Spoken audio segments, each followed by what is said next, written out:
ఒక సైకో పాలనలో ప్రాణాలు వడ్డి ప్రజాస్వామ్య పరిరక్షణ కోసం పోరాడినటువంటి వ్యక్తి రఘురామకృష్ణరాజు గారు. మీ అందరి ఆమోదంతో ఈ పాలకొల్లులో వారిని మనస్ఫూర్తిగా సాదరంగా తెలుగుదేశం పార్టీలోకి ఆహ్వానిస్తున్నాను. తెలుగుదేశం పార్టీలో చేర్చుకుంటున్నాం. గట్టిగా మీరు కూడా స్వాగతం పలకాలి. ఇంకా గట్టిగా. మనం ప్రజాస్వామ్యంలో ఉన్నామా లేదా అని మిమ్మల్ని అడుగుతున్నా. ఒక ఎంపీ తన నియోజకవర్గానికి రాకుండా చేసిన దుర్మార్గుడు ఎవరు? ఇది న్యాయమా అని అడుగుతున్నా మిమ్మల్ని. ఏం తమ్ముళ్ళు న్యాయమా అని మిమ్మల్ని అడుగుతున్నా. ఏమమ్మా ఆడబిడ్డలు న్యాయమా అని మిమ్మల్ని అడుగుతున్నా. మీకు ఆమోదయోగ్యమా అని మిమ్మల్ని అడుగుతున్నా. ఏంటి అరాచకం? ఏంటి సైకో పాలన? పాపం ఆయన్నైతే పోలీసులు కస్టడీలోకి తీసుకొని పోలీసుల కస్టడీలో ఇష్టానుసారంగా చిత్రహింసలు పెట్టి కడాన రాత్రంతా మేలుకున్నాను. నేనైతే ప్రెసిడెంట్ ఆఫ్ ఇండియాకి, గవర్నర్కి కోర్టులో అన్ని విధాల ప్రయత్నం చేసి కోర్టు ఇంటర్ఫేర్ అయిన తర్వాత ఆయన బయటపడ్డాడు తప్ప లేకపోతే ఈరోజు రఘురామకృష్ణరాజు గారిని మీరు చూసేవాళ్ళు కాదని మీ అందరికీ విజ్ఞప్తి చేస్తున్నా. అందుకని ఈరోజు మీ అందరికీ ఒకటే విజ్ఞప్తి చేస్తున్నా. ఒక దుర్మార్గుడి పాలన నుంచి ప్రజాస్వామ్యాన్ని కాపాడుకొని మన పిల్లల భవిష్యత్తు కాపాడుకోవాలంటే ఇలాంటి వ్యక్తులు కూడా కలిసి పనిచేయాల్సిన అవసరం ఉంది.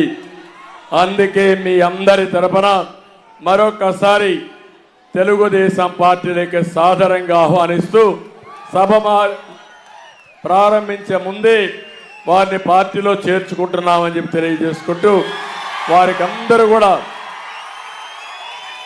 గట్టిగా చప్పట్లు కొట్టి హర్షాన్ని, ఆమోదాన్ని, ఆయనకు జరిగిన అన్యాయాన్ని ఖండిస్తూ మళ్ళీ మీరందరూ కూడా ఆయన ఆశీర్వదించమని, నేను ఈరోజు తీసుకున్న నిర్ణయాన్ని కూడా మీరు స్వాగతించమని మరొకసారి అందరినీ కోరుకుంటున్నా.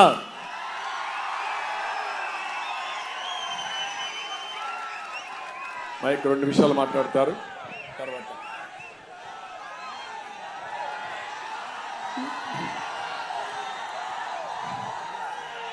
గతంలో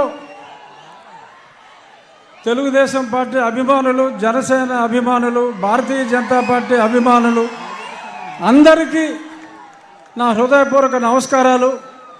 ఈరోజు పెద్దలు నారా చంద్రబాబు నాయుడు గారు గతంలో నా ప్రాణాలకి ముప్పు వాటిల్లినప్పుడు ఆ రోజు రాత్రి ఆయన నిద్రపోకుండా లాయర్స్తో మాట్లాడటమే కాకుండా నా కుటుంబ సభ్యులు అందరినీ, నా భార్యని, నా కుమార్తెను, కొడుకును కూడా తొందరపడొద్దమ్మా, నేను ఉన్నాను అని చెప్పి, ఉన్నాను విన్నాను అని సొల్లు కబుర్లు చెప్పేవాళ్ళు కాదు.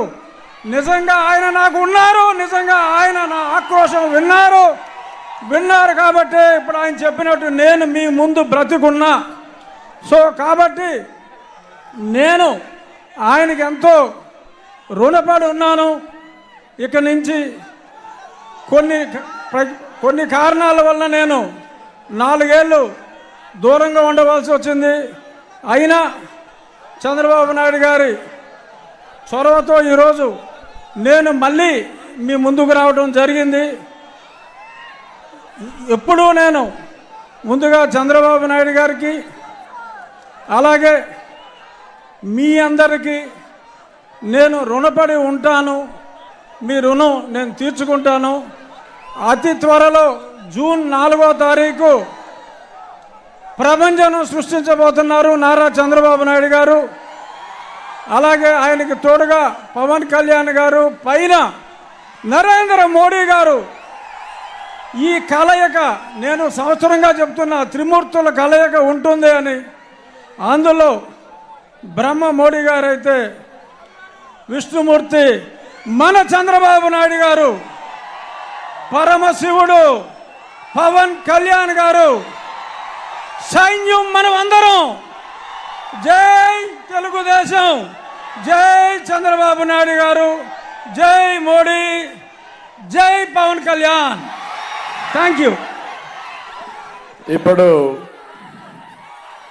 ఈ విషయంలోనే మీకు అందరికీ ఒక క్లారిటీ ఇవ్వాల్సిన అవసరం ఉంది. ఈ 5 సంవత్సరాలు ఈ నియంత ఎవరైతే అహంకారిగా ఈ రాష్ట్రంలో ముఖ్యమంత్రి